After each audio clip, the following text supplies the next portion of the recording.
Bonjour et bienvenue pour cette vidéo spéciale sur les cheminées cosmotelluriques. Alors, une cheminée cosmotellurique, c'est une sorte de plante astrale. Alors c'est invisible, hein, c'est dans une dimension, je pense, supérieure, qui n'est pas visible à l'œil nu, qu'on peut facilement détecter au baguet de radiesthésie. Ça fait partie généralement donc, des choses qu'on étudie en géobiologie, car si jamais on trouve une cheminée cosmotellurique dans sa chambre, ça peut être très perturbant. Voilà. C'est rare, mais voilà. On en trouve naturellement dans la nature, on en trouve des positives, on va dire des solaires qui tournent dans ce sens-là, et des négatives qui tournent dans l'autre sens, et où on trouvera plutôt naturellement dans des marécages, dans des lieux plutôt lunaires. Alors nous, on va plutôt s'intéresser à des cheminées positives. Voilà. Donc, avec les baguettes, c'est très simple. Donc, je vous rappelle, si je me concentre sur une seule chose, je ne détecte que ce que je cherche. C'est-à-dire que là, je vais chercher une cheminée cosmotellurique positive. Donc, si mes baguettes ne bougent pas, c'est qu'il n'y a rien. Si mes baguettes bougent, c'est qu'il y a une cheminée positive. Alors, cheminée positive. Là, comme vous voyez, les baguettes ne bougent pas. Ça veut dire qu'il n'y a rien. Alors, je me concentre. Alors, je ne vous explique pas exactement comment ça marche, parce que pour pas que les gens fassent n'importe quoi avec les cheminées. Maintenant, je recommence. Cheminée positive. Voilà. Alors, vous voyez, mes baguettes s'ouvrent. C'est qu'il y a une cheminée normalement cosmotellurique ici. Alors, je vais marquer au sol le cercle qu'elle représente en fait.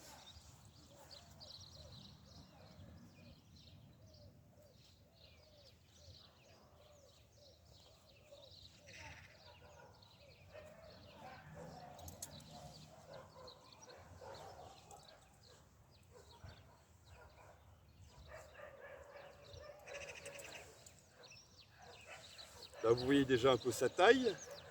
C'est un cercle, hein.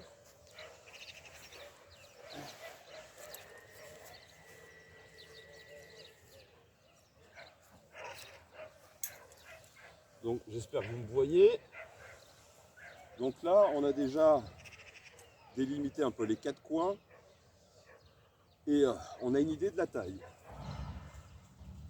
Alors c'est très simple après. Donc je sens la paroi extérieure. Si j'avance un petit peu, tout doucement, alors je me concentre maintenant sur le sens de rotation. Voilà.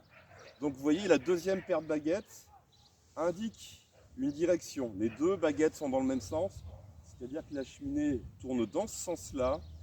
Et dans ce sens-là, normalement, c'est une cheminée positive. Donc si je me reconcentre sur cheminée positive, les baguettes bougent. Après, si je vais vers le centre,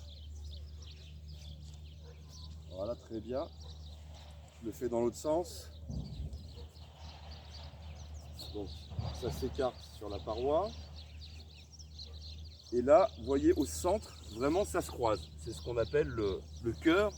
Apparemment, ça fait une sorte de petit tube.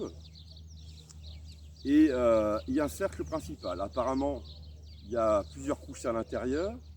Et à l'intérieur, on a un courant d'énergie qui monte et qui descend. Alors là, je vais même un peu essayer de déterminer les caractéristiques de cette cheminée parce qu'il y en a vraiment de plusieurs sortes. Là, apparemment, c'est une petite. Il y en a des beaucoup plus grosses. Ça peut aller jusqu'à 10, 20, il me semble 30 mètres de diamètre, il me semble, selon le livre de Yann Lutnick, que je vais vous mettre en lien.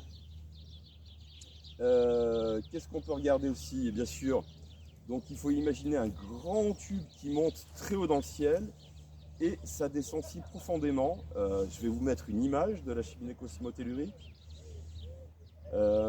Et donc ça descend, le noyau, parce qu'il faut imaginer ça vraiment comme une plante, le noyau se trouve peut-être aux alentours de 100 mètres dans le sol et ça peut monter jusqu'à 200 mètres de haut. Et on va avoir aussi des bras. Donc pour l'instant, je vais essayer de déterminer la hauteur. Alors c'est mon avis, hein, peut-être que d'autres personnes trouveraient autrement sur cette cheminée. Alors je vais le faire au pendule.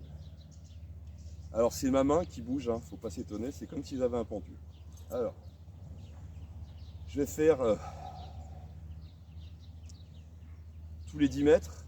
Allez, c'est parti. Taille de cette cheminée en hauteur, 10, 20, 30, 40, 50, 60, 70, 80, 90, 100, 110, 120, 130, 140, 150, 150, 160. Voilà. Ma main bouge, généralement c'est le signal, c'est mon signal. Alors il faut bien imaginer que c'est comme un pendule, hein. Même au pendule, c'est votre main qui bouge, c'est pas le pendule qui bouge tout seul. Donc une fois qu'on a l'habitude, si on se fait confiance, la main peut servir de pendule. Donc on serait autour de 160 mètres de haut, donc c'est très haut. Et je vais essayer donc de chercher le noyau. Alors 10, 20, 30, 40, 50, 60, 70, 80, 100, 110, 120. Le noyau serait autour de 120 mètres de profondeur. Et apparemment, de mémoire, il y a encore une racine qui descend encore plus profondément. Donc tout au sommet, il y a une espèce de pistil, une corolle, qui serait peut-être vers 160 mètres de haut, où il y a des fois des petites entités qui vivent. Et là, on est sur un phénomène positif, donc je vous répète qu'il ne faudrait pas avoir dans une maison.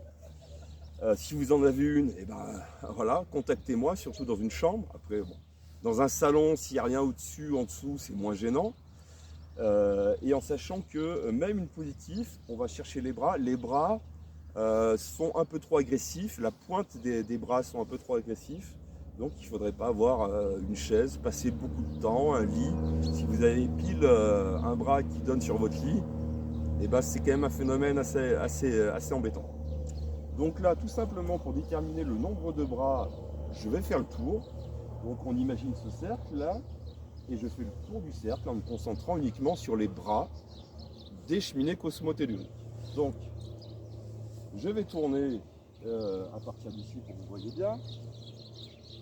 Alors, bras.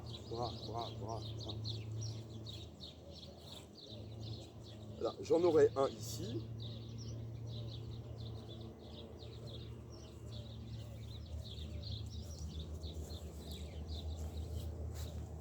Alors, je vais le prendre dans l'autre sens pour que vous voyez bien. Donc ici, il n'y avait rien. Bras. Voilà. J'ai un bras en face et un bras ici. Donc là, on aurait une cheminée à 2 bras. Donc il y a des cheminées à 3 bras, à 4 bras. Il me semble qu'on peut en trouver aussi à 5 bras. Donc là, globalement, c'est une petite cheminée. Voilà. Apparemment, donc, elles ont même des couleurs.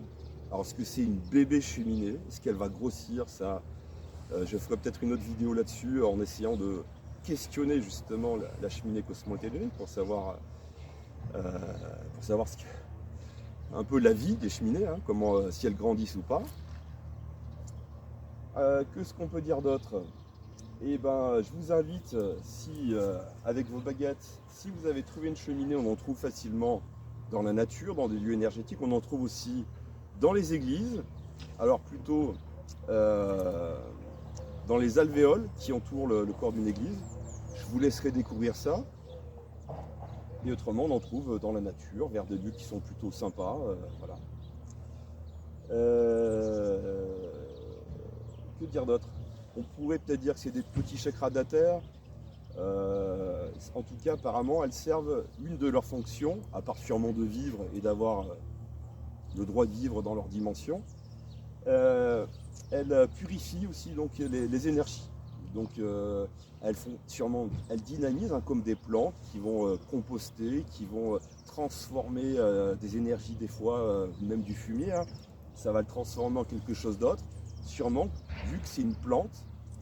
Alors, je vais poser la question tout de suite. Ah, comme ça, moi, ça sera plus simple. Je vais me concentrer sur tout ce qui est plantes. Voilà. Plantes astrales, j'ai jamais posé la question, c'est la première fois. Donc, est-ce qu'on peut considérer que c'est une plante astrale? Je me concentre uniquement sur les plantes astrales. Voilà. Donc là, les baguettes bougent. Normalement, ça veut dire que c'est une sorte de plante. Alors, on est bien d'accord que c'est pas une plante physique. Voilà. Donc, je répète, si jamais vous trouvez une cheminée cosmotellurique chez vous, vous pouvez, donc, soit si vous arrivez à obtenir le sens de rotation, je vous répète, dans ce sens-là, c'est positif, dans ce sens-là, là, c'est moi qui le fais, ça serait négatif.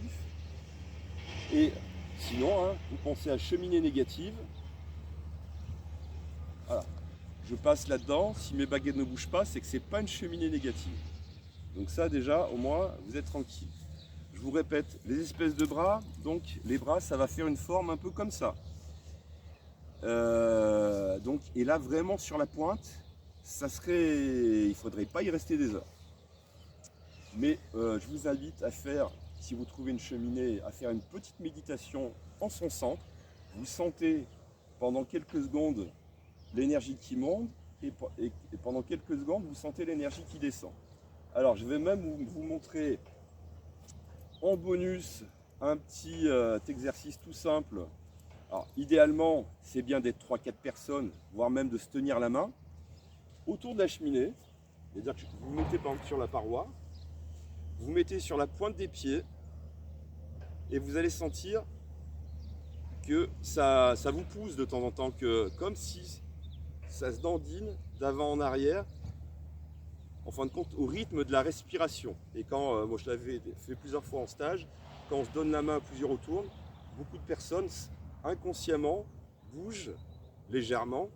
En se mettant sur la pointe des pieds, ça permet donc d'amplifier notre équilibre. Voilà. Donc on est plus sensible à une perturbation. Donc si vous vous mettez sur la pointe des pieds, vous allez sentir normalement, hein, c'est à vous de vous faire confiance, vous le faites à côté, voilà. Là je suis sur la pointe des pieds, je peux tenir longtemps sans bouger. Là si je me mets là,